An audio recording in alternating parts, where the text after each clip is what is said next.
हाँ तो दोस्तों आज हम प्रारूप लेखन के बारे में पढ़ेंगे कि प्रारूप लेखन कैसे हमें परीक्षा में करना है। तो प्रारूप लेखन में हमें 5 तरीके के पत्र दिए हैं और उन पत्रों को हम कैसे लिखना है उसकी जानकारी मैं आज आपको इस वीडियो में दूंगा।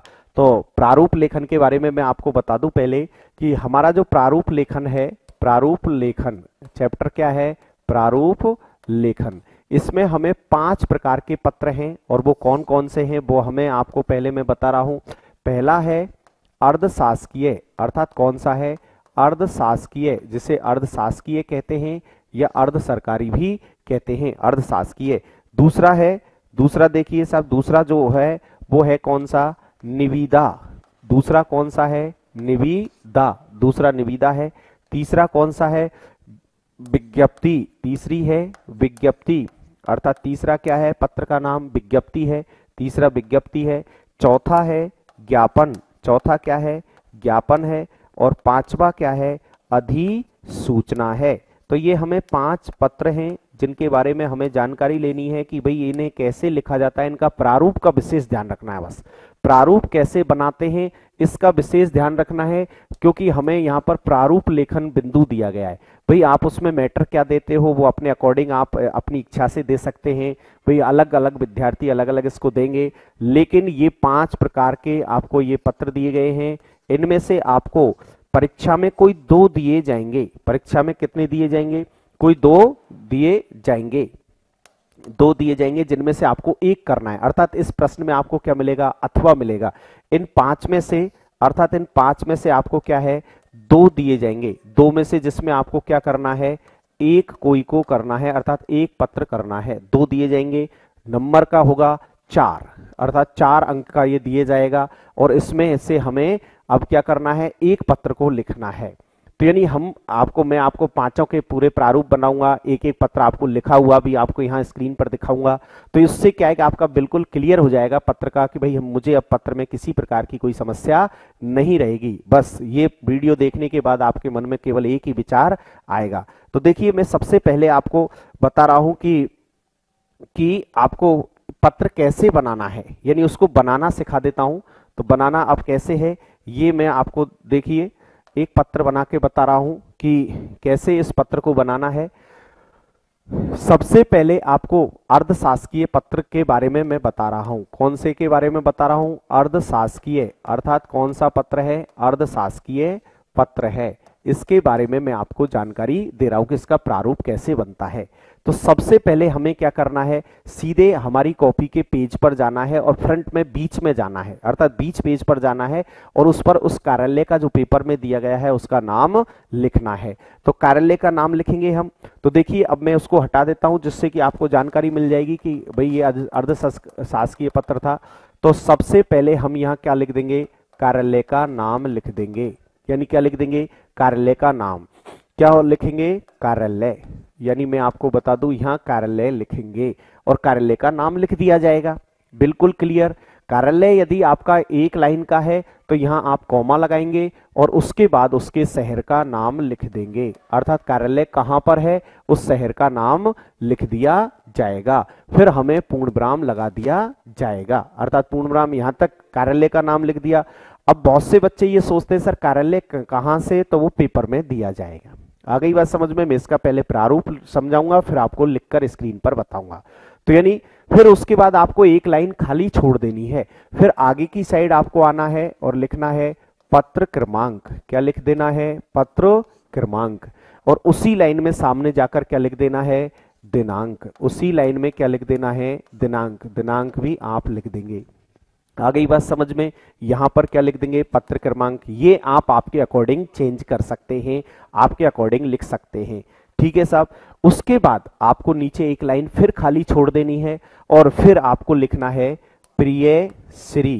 क्या लिखना है, प्रिय श्री। और कोई भी एक नाम लिख देना है, राहुल जी, राकेश जी, रमेश जी, महेश जी, जो भी आप चाहें वो आप लिख सकते हैं। ठीक है। यहां पर आप पूर्ण विराम लगा सकते हैं, कॉमा लगा सकते हैं। फिर जैसे ही आपका ये नाम पूरा होगा, यानी यहां पर जैसे ये नाम खत्म हो रहा है तो यहां से आपको, यानी यहां से नीचे की लाइन से आपको अपना विषय स्टार्ट कर देना है। कहने का मतलब है जो मैटर आपको लिखना है वो आपको यहां पूरा नोट कर देना है, जो भी आपको लिखना है।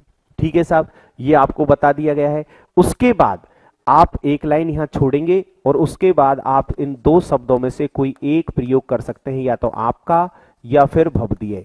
इन दो में से कोई एक का प्रयोग करेंगे, या तो भवदीय लिखेंगे या आपका लिखेंगे। फिर एक लाइन यहां पर खाली छोड़ेंगे, फिर आप क्या करेंगे, उस कार्यालय जो ऊपर लिखा हुआ कार्यालय है उसको नीचे उतार देंगे, अर्थात जो कार्यालय हमने ऊपर लिखा था उसी को हम क्या कर देंगे, नीचे। अब ऐसा नहीं कार्यालय लिख के लाएं, कार्यालय नहीं लिखना, केवल कार्यालय का नाम लिखना है। अब यदि आपकी कॉपी का पेज भर गया है तो ये पत्र कहां जाएगा, उसको कहां लिखना है, ये जो कार्यालय आपने लिखा है उसके सामने यहां लिख देना है सेवा में, और जहां पर ये पत्र जा रहा है अर्थात उसमें दूसरे अधिकारी का नाम दे रखा होगा, उसका पद और उसके कार्यालय का नाम यहां लिख देना है। तो ये अर्धशासकीय पत्र का, जिसे आप अर्ध सरकारी पत्र भी कहते हैं, उसका फॉर्मेट पूरा तैयार हो गया है। यानी सबसे पहले हमें कार्यालय का नाम लिखना है, फिर उसके बाद क्रमांक लिखना है, फिर उसके बाद दिनांक लिखना है, फिर एक लाइन खाली छोड़नी है, फिर प्रियश्री उस अधिकारी का नाम लिख देना है, फिर उसके बाद जो भी हमें मैटर इसमें देना है, लेटर का जो मैटर लिखना है वो इसमें दे देना है, फिर उसके नीचे आपका या भवदीय इनमें से कोई एक का प्रयोग करना है, फिर हमें यहाँ पर हस्ताक्षर करके कार्यालय का नाम लिख देना है। इधर सामने जहां पत्र जाएगा उसका नाम, उसका पदनाम, ये हम प्रयोग कर सकते हैं। आ गई बात समझ में। अब मैं आपको एक लेटर दिखाता हूं इसी तरीके का, तो आप देखिए साहब, तो यानी इस तरीके का अर्धशासकीय पत्र है। मैं इसका फॉर्मेट आपको बता चुका हूं, अब फिर से एक बार दिखा रहा हूं। सबसे पहले हमें जैसे पत्र में दिया गया था कि आप जिला कलेक्टर भरतपुर हैं, ठीक है, और आपको एक अर्धशासकीय पत्र का प्रारूप तैयार करना है। तो देखिए साहब, सबसे पहले हमने क्या लिखा है, कार्यालय का नाम लिखा है, अर्थात जिला कलेक्टर क्या लिखा हुआ है, भरतपुर। जिला कलेक्टर क्या लिख दिया है, भरतपुर लिख दिया है। यहां तक किसी को कोई समस्या रही? अब देखिए साहब, पत्र क्रमांक, पत्र क्रमांक कोई भी अंक देना है, उसके बाद सन लिख देनी है, सन लिख देनी है। फिर इस पत्र क्रमांक में कोई कहे सर आप पत्र क्रमांक में तो जी और के और लिखते हैं, तो पत्र क्रमांक को ऐसे भी लिख सकते हैं, और किसी को ऐसे याद है कि 44, सर मैंने ऐसे भी देखा था जी के और 2024, तो ऐसे भी लिखा जा सकता है, अर्थात ये कार्यालय का नाम भी बीच में लिखा जा सकता है। किसी प्रकार की कोई समस्या नहीं है, दोनों प्रकार लिखने में कोई आपत्ति आपको नहीं होगी। सामने आपको क्या लिख देना है, दिनांक लिख देना है, जैसे 5 जनवरी 2024, तो यहां जनवरी में आपको क्या मन लगा देना है, कॉमा लगा देना है। आ गई बात समझ में, स्पष्ट दिखा देता हूं, तो यानी कहने का मतलब यह है कि कॉमा लगा देना है। आ गई बात समझ में। फिर हमने क्या है, प्रिय श्री राजेश जी, अर्थात क्या लिखा है, प्रिय श्री राजेश जी, अर्थात जी का प्रयोग करना है। फिर हमें वो मैटर लिखना है, तो आपका पत्र क्रमांक, ठीक है ना, 310/2024, दिनांक 26 जनवरी, यानी 26 जनवरी को 2024 को प्राप्त हुआ। तो यानी ये जो डेट थी ये, तो 26 जनवरी को प्राप्त हुआ। आपने राजस्थान में चल रहे साक्षरता अभियान की सफलताओं पर विचार प्रकाश डाला है। मैं चाहता हूं कि इसी प्रकार सतत योजना देश के अन्य जिलों में भी, ठीक है ना, यह राज्य के अन्य जिलों में भी सफलता के साथ चलाया जाए। आप इस हेतु मंत्रालय को एक कुछ सुझाव भेज सकें तो इसके आधार पर एक व्यापक योजना बनाई जा सकती है। आपका सहयोगी के लिए मैं अपेक्षित हूं।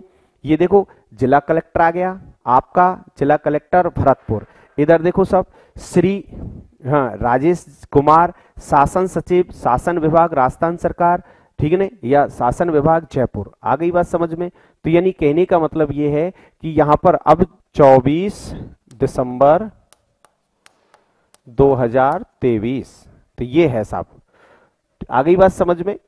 अब देखो साहब, तो ये प्रारूप हो गया, प्रारूप क्लियर है। अर्धशासकीय पत्र में सबसे पहले कार्यालय का नाम, फिर पत्र क्रमांक, फिर दिनांक, फिर प्रियश्री, फिर मैटर, लेटर का मैटर, फिर आपका, और यहाँ पर ये लो साहब, यहाँ पर आपको हस्ताक्षर कर देने हैं। यहाँ पर क्या कर देने हैं, हस्ताक्षर कर देने हैं, हस्ताक्षर कर देने हैं। बिल्कुल आ गई बात समझ में।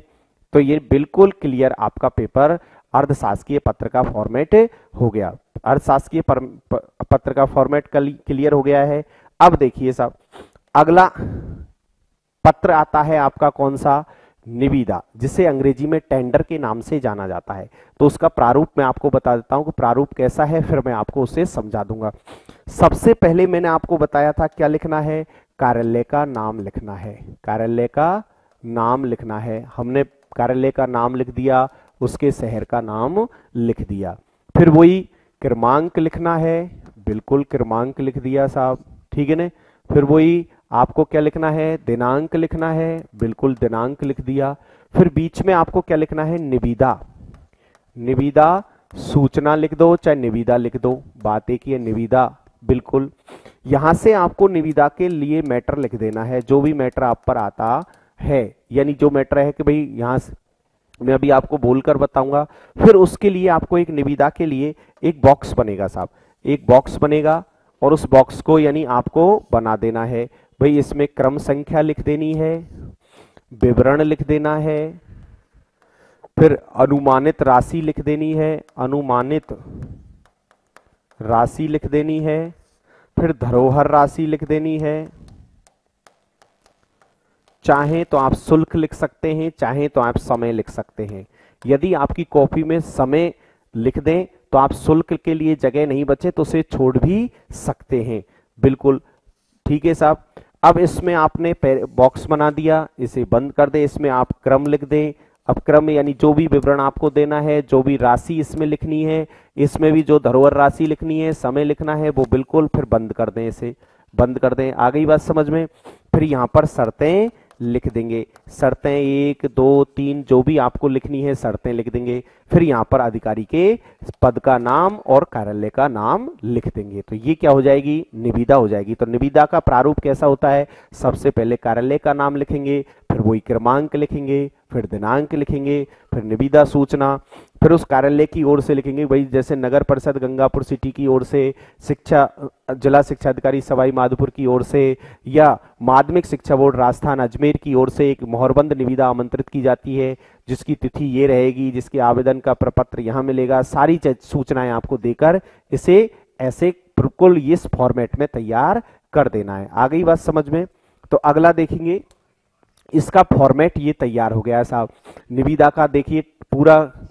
तो देखो कार्यालय का नाम क्या है, नगर पालिका गंगापुर सिटी राजस्थान, ठीक है साहब। निविदा क्रमांक, निविदा क्रमांक देखो 117 9 2024, बिल्कुल सही है। निविदा की डेट 2 जनवरी 10 जनवरी 2024, बिल्कुल सही है, कॉमा लगा दिया है। निविदा सूचना, बिल्कुल ये लिखा हुआ है निविदा सूचना।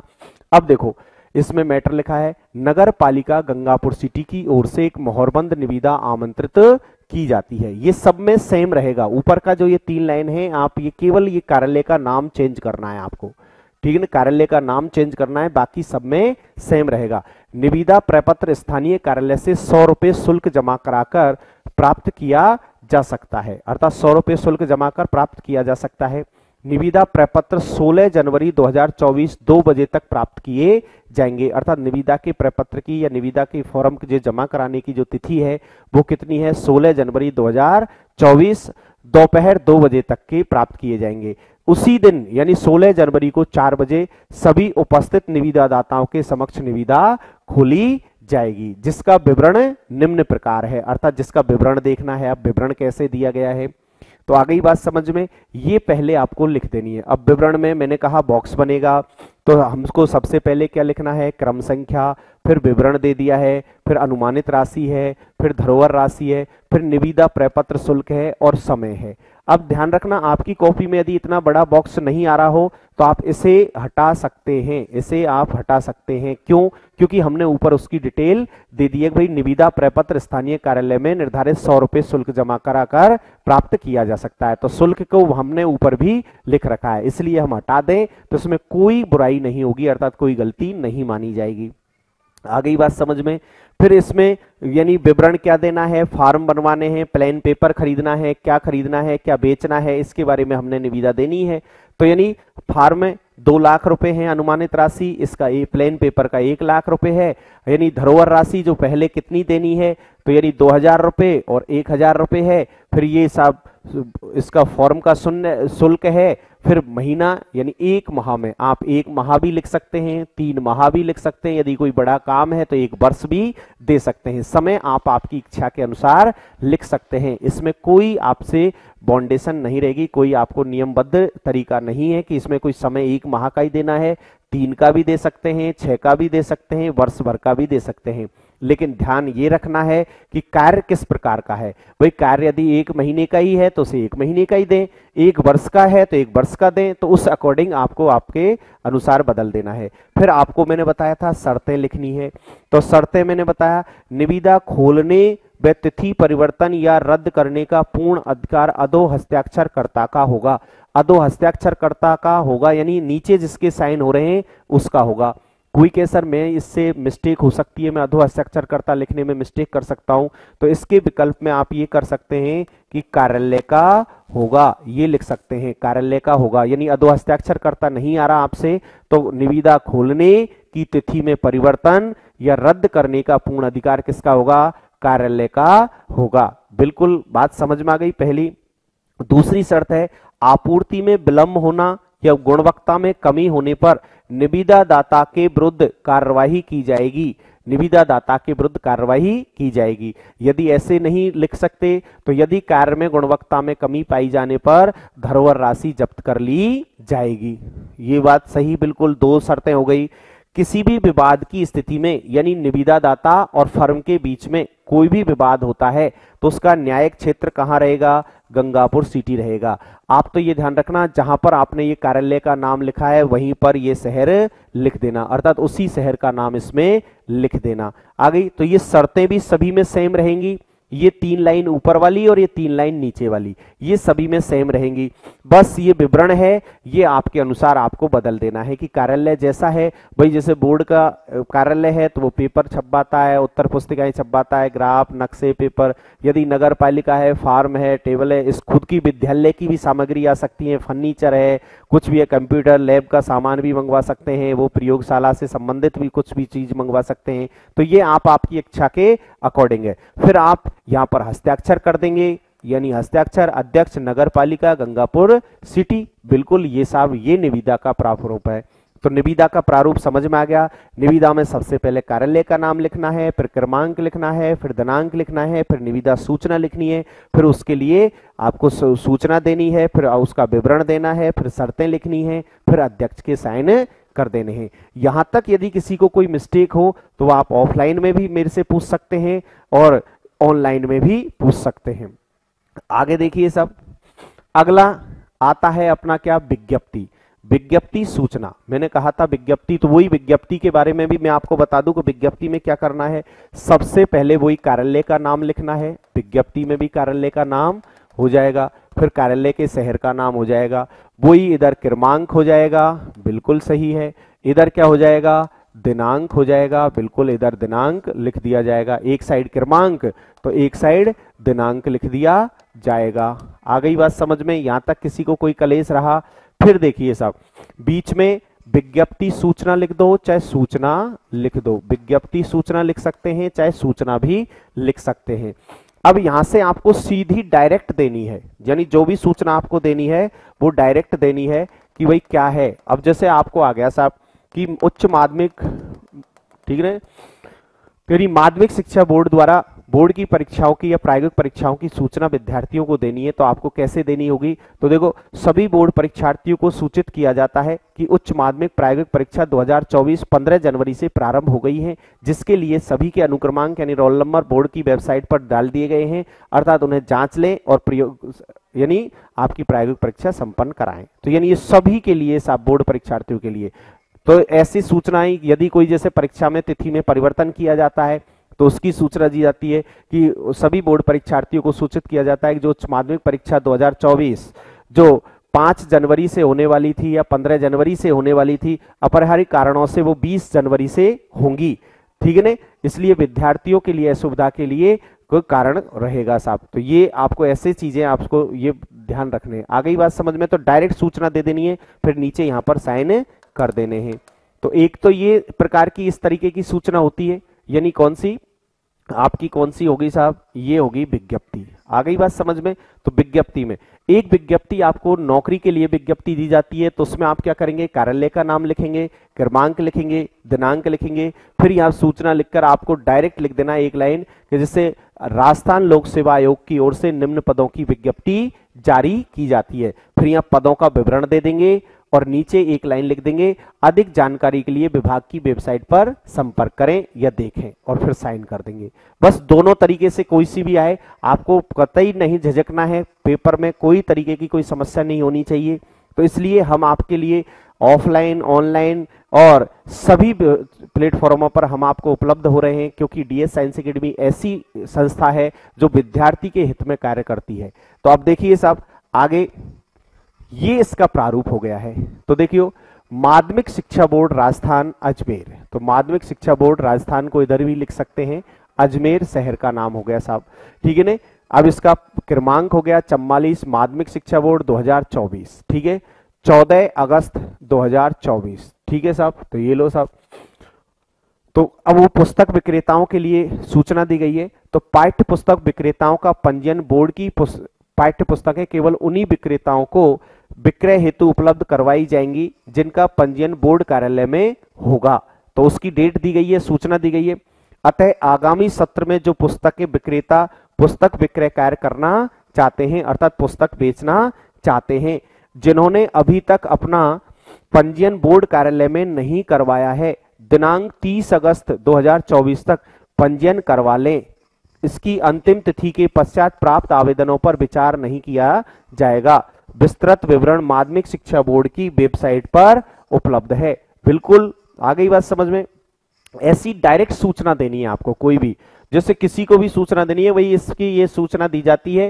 जैसे नगर पालिका की सूचना दी जा रही है, कोई भाई यहाँ पर गंदगी नहीं फैलाएं, तो सभी नगर वासियों को, शहर वासियों को सूचित किया जाता है भाई अपने घरों में जो कचरा इकट्ठा है उसे कचरेदान में ही डालें, सड़कों पर नहीं फेंके, जिससे गांव शहर अशुद्ध होता है, अस्वच्छ होता है, और इसमें सभी का सहयोग है सराहनीय रहेगा। यह सभी के सहयोग की आवश्यकता है। तो ऐसे कोई भी सूचना दे देनी है, फिर डायरेक्ट हस्ताक्षर कर देने हैं, सचिव माध्यमिक शिक्षा बोर्ड राजस्थान अजमेर। आ गई बात समझ में। तो ऐसी विज्ञप्ति आपको सूचना के लिए दी जाती है। किसी को कहीं कोई समस्या रहे तो आप पूछ सकते थे कि सर इसमें ये वाली विज्ञप्ति है, आपने कहा था यहाँ पर सूचना लिख सकते हैं, बिल्कुल सूचना लिख सकते हैं, बिल्कुल आप यहाँ पर सूचना लिख सकते हैं। आ गई बात समझ में। किसी को कहीं यदि इसी विज्ञप्ति के पैटर्न पर वो आपको विज्ञप्ति दूसरे पैटर्न में पूछ ले, वही नौकरी के पैटर्न में आपसे पूछ लिया जाए, तो आपको क्या करना है, ये कार्यालय का नाम लिख देना है, क्रमांक वही रहेगा, दिनांक वही रहेगा, बस एक लाइन लिख देनी है, जो कार्यालय है उसके नाम से जोड़ देना है कि भाई जैसे माध्यमिक शिक्षा बोर्ड लिखा हुआ है ऊपर, तो माध्यमिक शिक्षा बोर्ड राजस्थान की ओर से निम्न पदों के लिए विज्ञप्ति जारी की जाती है। और जैसे नंबर 1 पर लिपिक, नंबर 2 पर एओ, ठीक है ना, या टाइपिस्ट की निकली है, सब आप पद निकाल दें, 700, 800, 500 जो भी हैं, और नीचे लिख देंगे अधिक जानकारी के लिए माध्यमिक शिक्षा बोर्ड की वेबसाइट पर उपलब्ध है, और नीचे सचिव माध्यमिक शिक्षा बोर्ड राजस्थान अजमेर। ओके, अब अगला जो पेपर है, अगला जो पत्र है उसका प्रारूप में आपको तैयार करवाता हूं, वो है ज्ञापन। वो क्या है साहब, ज्ञापन। अब देखिए ज्ञापन में क्या करना है आपको, सबसे पहले ये आपको वही कार्यालय देखना है, तो कार्यालय का नाम लिख देना है, यानी कार्यालय का आपको नाम लिख देना है, वही शहर का नाम लिख देना है। यहां तक तो अब आपको बिल्कुल लगभग रट सा ही गया। फिर वही क्रमांक आपको बता देना है कि भाई क्रमांक क्या है, क्रमांक बता देना है। फिर वही आपको दिनांक लिख देना है। यहां तक किसी को कोई समस्या बिल्कुल नहीं है, ठीक है साहब। फिर यहां पर आपको ज्ञापन लिख देना है, यानी ज्ञापन लिख देना है। फिर लाइन खाली छोड़ देनी है। इसमें एक बात का विशेष ध्यान रखना है कि इसमें विषय लिखना अनिवार्य है, यानी आपको विषय लिख देना है कि विषय क्या है, ज्ञापन का विषय क्या है, ये लिख देंगे साहब। फिर उसके बाद आपको जो मैटर लिखना है वो आपको यहां तक ये लिख देंगे, और उसके बाद नीचे यहां पर आपको आप साइन कर देने हैं। इधर जहां पत्र जाएगा यानी ज्ञापन जिसको दिया जाएगा उसके साइन हो जाएंगे, यानी सेवा में लग जाएगा, और यहां जिसको जाएगा उसके, यदि 1 से अधिक को जा रहा है तो 1 से अधिक का नाम लिख दिया जाएगा, 1 से कम को जा रहा है तो उसका नाम लिख दिया जाएगा। लेकिन ये ध्यान रखना है इसमें कि इसमें विषय लिखना जरूरी है, ये लिखना जरूरी है, विषय लिखना जरूरी है। तो विषय का विशेष ध्यान रखना जरूरी है। आ गई बात समझ में। अब देखिए मैं आपको इसका प्रारूप बताता हूं। तो प्रारूप कैसा है, देखो ये लो प्रारूप हो जाएगा। हाँ, राजस्थान सरकार, ठीक है ना, भाषा विभाग, शासन सचिवालय जयपुर। ये लो साहब पत्र क्रमांक हो गया इसका, यानी भाषा विभाग हो गया 2024 हो गया, दिनांक 20 जनवरी 2024। ये लो साहब ये सभी हो गए। ज्ञापन लिख दिया, विषय लिख दिया गया है। अब मैंने आपसे कहा था विषय लिखना जरूरी है, तो विषय लिख दिया गया है कार्यालयों में हिंदी का प्रयोग को बढ़ावा देने हेतु। यानी इसमें विषय लिखना जरूरी है, क्योंकि भाई विषय यदि इसमें लिख दिया जाता है तो ज्ञापन को जल्दी से जो भी अधिकारी है वो पढ़कर इस पर स्पष्टीकरण दे सकता है। तो अत्यंत खेद का विषय है, अर्थात अत्यंत दुख का विषय है कि विभाग द्वारा अधिकांश कार्य अभी भी किस में किए जाते हैं, अंग्रेजी में किए हो रहा है। हिंदी भाषी राज्य एवं राजभाषा हिंदी को उचित महत्व देने के क्रम में कार्यालय पत्र व्यवहार यथासंभव, यानी जहां तक संभव हो सके तो वो किसमें किया जाए, हिंदी में किया जाए। अंग्रेजी का प्रयोग अपरिहार्य स्थिति में ही किया जाए, अर्थात कोई ऐसी परिस्थिति में ही इसका प्रयोग किया जाए जहां पर हिंदी का प्रयोग नहीं कर पा रहे हैं, या हिंदी जहां पर प्रयोग नहीं हो पा रही है वहीं पर अंग्रेजी का प्रयोग किया जाए। नहीं तो सभी कार्यालयों में किसका प्रयोग किया जाए, हिंदी का प्रयोग किया जाए। ये आदेश है। और हस्ताक्षर कर देने हैं शासन सचिव, क्योंकि कहां से लिखा है, भाषा विभाग से गया है पत्र। कहां जाएगा, सेवा में। तो समस्त विभाग अध्यक्ष अर्थात सभी विभागों के अध्यक्षों को ये निवेदन किया गया है, अर्थात ये आदेश दिया गया है कि भाई हिंदी का ही प्रयोग सभी कार्यालयों में किया जाए। तो आ गई बात समझ में कि समस्त विभाग अध्यक्षों को जा रहा है, और यहां पर भाषा विभाग का कौन लिख रहा है, शासन सचिव लिख रहा है। तो ये ज्ञापन का प्रारूप था। सबसे पहले कार्यालय का नाम लिख देंगे, फिर इसका क्रमांक लिख देंगे, फिर इसका दिनांक लिख देंगे, ज्ञापन लिख देंगे, फिर उसके बाद उसका विषय लिखेंगे। विषय लिखना अनिवार्य है ज्ञापन में। फिर उसका मैटर जो भी आप पर आता है, इसमें तो हर बच्चा अपने अकॉर्डिंग लिखेगा, तो उसको आपको रटने की जरूरत नहीं है, आप आपके हिसाब से लिख सकते हैं। और यदि सर का लिखाया हुआ याद रह जाता है तो वो भी लिख सकते हैं, नहीं तो आप आपकी टेक्स्ट बुक की भी सहायता ले सकते हैं। तो सेवा में सब समस्त विभाग अध्यक्ष, यानी ये यहाँ जा रहा है और उसके हस्ताक्षर कर दिए जाएंगे। तो ज्ञापन क्लियर हो गया। अब अपना अंतिम पत्र बचा है, और वो है अधिसूचना, जो राजपत्र पर प्रकाशित होती है। यदि आपको एवं में यदि ये प्रश्न आ जाए, यदि आपको ऑब्जेक्टिव प्रश्नों में ये प्रश्न दे दिया जाए कि अधिसूचना किस पर प्रकाशित होती है, तो आप ध्यान रखना राजपत्र पर प्रकाशित होती है। राजपत्र नहीं दिया जाए तो गजट पर प्रकाशित होती है, गजट पर, यानी एक सरकारी पत्र होता है जो केवल सरकारी कार्यालय से निकाला जाता है। वही निविदा है, ज्ञापन है, अर्ध सरकारी पत्र है, विज्ञप्ति है, ये प्राइवेट कार्यालय भी निकाल सकते हैं, अर्थात गैर सरकारी कार्यालय भी निकाल सकते हैं। लेकिन अधिसूचना केवल सरकारी कार्यालयों से निकलती है और गजट पर प्रकाशित होती है। बिल्कुल ये विशेष ध्यान रखना है। तो गजट पर प्रकाशित होने वाला जो पत्र है वो क्या है, अधिसूचना है साहब। तो अभी मैं आपको अधिसूचना के बारे में बता देता हूं। हम पढ़ रहे हैं अब अधिसूचना। क्या है, अधिसूचना। तो वही आपको मैंने बताया कि सबसे पहले हम वही कार्यालय का नाम लिखेंगे। अब तो आप समझ गए हैं कि कार्यालय का नाम लिखना होता है सबसे पहले, बिल्कुल साहब। फिर वही कार्यालय के शहर का नाम। अब इसमें क्या है, कार्यालय से ऊपर, कार्यालय से ऊपर क्या है, राजस्थान सरकार या भारत सरकार भी लिख सकते हैं, अर्थात राजस्थान सरकार या भारत सरकार भी आप लिख सकते हैं कि भाई यहां पर राजस्थान सरकार, ठीक है, या भारत सरकार भी आप लिख सकते हैं। आ गई बात समझ में। हाँ, तो अब देखिए साहब अगला क्या कह रहा है। इधर वही क्रमांक लिख देंगे, क्रमांक लिख देंगे, इधर वही दिनांक लिख देंगे, दिनांक लिख दिया साहब, बिल्कुल। बीच में यहां पर लिख देंगे अधिसूचना, अधिसूचना, और उसे हम अंडरलाइन कर देंगे, बिल्कुल। और यहां से डायरेक्ट हमें जो मैटर आपको देना है, यानी वो लिख देना है जो लिख देना है। तो यानी भाई जिसमें भी जो आदेश आपको निकालना है वो आपको निकाल देना है, बिल्कुल निकाल दिया।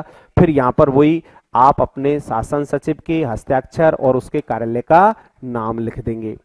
यहाँ पर आपको यदि आपके पेज भर गया है तो सामने लिख देना है, नहीं भरा है तो नीचे की साइड चला जाना है। और प्रतिलिपि सूचनार्थ आपको लिख देना है, प्रतिलिपि, प्रतिलिपि सूचनार्थ, सूचनार्थ। भाई प्रतिलिपियां कहां कहां जा रही हैं, यदि एक से अधिक हैं तो 1, 2, 3 ऐसे नंबर लगाकर उन कार्यालयों के नंबर लिख देने। आ गई बात समझ में? तो ऐसे मैं आपको एक प्रारूप पूरा अधिसूचना का बताऊंगा, जिससे आपको पता रहेगा कि अधिसूचना कैसे लिखी जाती है। बिल्कुल पांचों लेटर एक ही दिन में एक ही क्लास में आपको क्लियर कराए जा रहे हैं। तो यानी आप जिस तरीके से पेपर को अटेम्प्ट करोगे तो आपको ऐसा लगेगा कि मैं सब कुछ पहले से ही पढ़ के आया था। तो अब देखिए साहब, अधिसूचना देखेंगे तो अधिसूचना कैसे लिखी जाती है। तो फॉर्मेट देखिए इसका। अधिसूचना सबसे पहले मैंने कहा था राजस्थान सरकार लिख दी, उद्योग विभाग जयपुर, कार्यालय का नाम लिख दिया, फिर उसके बाद उसका क्रमांक लिख दिया गया है 444, उद्योग विभाग, ऊबी का मतलब उद्योग विभाग 2024। यहाँ पर डेट लिख दी गई है 13 मार्च। ये 13 मार्च 2024 इसलिए लिखा गया है कि आपकी एग्जाम की डेट है वो, तो इसलिए एग्जाम की डेट। कोई कहे सर आपने बहुत आगे की डेट लिख दी। मैंने एक डेट इसलिए सेट इस पर रखी है कि भाई ये एग्जाम की डेट है 13 मार्च 2024, और इसको याद रहेगी आपको कि हिंदी की एग्जाम 13 मार्च 2024 को अभी निर्धारित है। तो अधिसूचना आपने लिख दिया। फिर देखो अधिसूचना का मैटर आपको देना है। तो राजस्थान सरकार लिखा हुआ है ऊपर, तो राजस्थान सरकार केंद्रीय अधिनियम धारा, ये केवल कल्पना है, आपको ऐसे रटना नहीं है कि 1956 की धारा, ठीक है ना, 56 की है ये, 56 की धारा। तो ऐसे नहीं करना है आपको कि भाई ये 56 ही लिखना है, आप 58 भी लिख सकते थे, 26 की जगह 27 भी लिख सकते थे, 18 भी लिख सकते थे, 19 भी लिख सकते थे, कुछ भी लिखे। ये एक काल्पनिक पत्र है और आप कल्पना कर रहे हैं। तो राजस्थान सरकार केंद्रीय अधिनियम 1956 की धारा 26 की उपधारा 2 के अंतर्गत प्रदत्त शक्तियों का उपयोग करते हुए राजस्थान हैंडलूम के कुछ कारखानों खोलना चाहती है, अर्थात राजस्थान में हैंडलूम के कुछ कारखाने नए खोलना चाहती है। अतः इसके द्वारा सूचित किया जाता है कि यदि कोई भी इस कार्य के संबंध में कोई प्रतिवेदन करने का इच्छुक हो, यानी खोलने का इच्छुक हो, तो वह अपना प्रतिवेदन इस सूचना के जारी होने के 2 माह की अवधि तक, यानी 2 माह की अवधि तक हमें वही फॉर्म पहुंचा दे, या प्रतिवेदन की जारी होने की 2 माह की अवधि के अंदर सचिव राजस्थान राज्य उद्योग विभाग सचिवालय जयपुर को प्रेषित कर सकता है, अर्थात भेज सकता है। तो राजस्थान सरकार हैंडलूम के कारखाने खोलना चाहती है, उद्योग खोलना चाहती है। जो इच्छुक व्यक्ति हैं, इच्छुक फर्म हैं, वो अपना लेटर, अपनी सूचना 2 माह के अंदर, ठीक है, सचिव राजस्थान राज्य उद्योग विभाग जयपुर को भेज सकती हैं और उसके सचिवालय में प्राप्त है। ये राज्यपाल महोदय की आज्ञा से, तो यानी राज्यपाल महोदय की आज्ञा से ये पत्र जारी हुआ है, अधिसूचना जारी हुई है। तो यानी आपको ये बिल्कुल इस तरीके से लिखनी है। फिर देखो यहाँ पर हस्ताक्षर हो गए नीचे, उपशासन सचिव उद्योग विभाग जयपुर। इधर देखो सूचना प्रतिलिपि या प्रतिलिपि सूचनार्थ। तो देखो साहब, नंबर 1 सचिव राजस्थान उद्योग विभाग जयपुर, अधीक्षक राजकीय मुद्रणालय जयपुर, और लास्ट में एक लिख देना रक्षित पत्रावली। भाई एक हमारे पास सुरक्षित पत्र भी रखा हुआ है, अर्थात इसकी एक ओसी हमारे पास ऑफिस कॉपी रखी हुई है। तो इसे आप यदि और चाहते हैं तो हम एक बार फिर से प्रेषित आपको कर सकते हैं। तो ये अधिसूचना का प्रारूप है। अधिसूचना हमें जब लिखनी है, सबसे पहले कार्यालय का नाम लिखना है, फिर हमें पत्र क्रमांक लिखना है, यानी अधिसूचना का क्रमांक लिख देंगे, फिर डेट लिख देंगे, फिर उसके बाद अधिसूचना लिखेंगे, फिर अधिसूचना का जो मैटर है वो लिखना है, फिर जो अधिसूचना लिखने वाला अधिकारी है उसके हस्ताक्षर करने हैं, फिर ये अधिसूचना कहाँ जाएगी, अर्थात इसकी सूचना किन किन को जानी है, उसकी प्रतिलिपि कहाँ कहाँ भेजी जा रही है, तो वो प्रतिलिपि सूचनार्थ लिख देना है, और उनका क्रम, यदि एक से अधिक जगह जा रही है तो उनका क्रम लिख देना है। यदि आपके पेज पर जगह है और आप इसे नीचे ले जा रहे हैं, भाई मैंने हम आपसे ये भी कहा था कि आप इसे नीचे ले जा सकते हैं, तो फिर से दोबारा से आपको हस्ताक्षर करने होंगे। ये बिल्कुल आपको ध्यान रखना है। यदि आप इसे यानी सामने से नीचे ले जा रहे हैं तो नीचे ले जाते समय आपको एक बार फिर से ये हस्ताक्षर उपशासन सचिव उद्योग विभाग जयपुर दोबारा लिखना होगा। बिल्कुल आ गई समझ में? तो ये अधिसूचना थी। इस तरीके से हमारे ये जो 5 पत्र थे, 5 पत्र 4 नंबर, ये ध्यान रखना है भाई। 5 पत्र हैं, 4 नंबर के हैं। किसी भी पत्र में आपसे मिस्टेक नहीं होनी चाहिए, चाहे हमसे कोई भी पत्र पूछे। हमने अब 5 पत्र पढ़ लिए हैं, तो इसलिए एक पत्र हमें लिखना है जो आपको अच्छा आता है, क्योंकि वहां विकल्प दिया जाएगा। 2 में से किसी एक को चुनना है। लगातार वो 2 साल से विज्ञप्ति और निविदा पर बड़ा जोर दे रहा है। अब आगे भविष्य के गर्त में है, लेकिन आपको 5 पत्र एक बार देखकर फिर आपको जो पसंद आता है वो वहां लिख देना है। जय हिंद, जय भारत।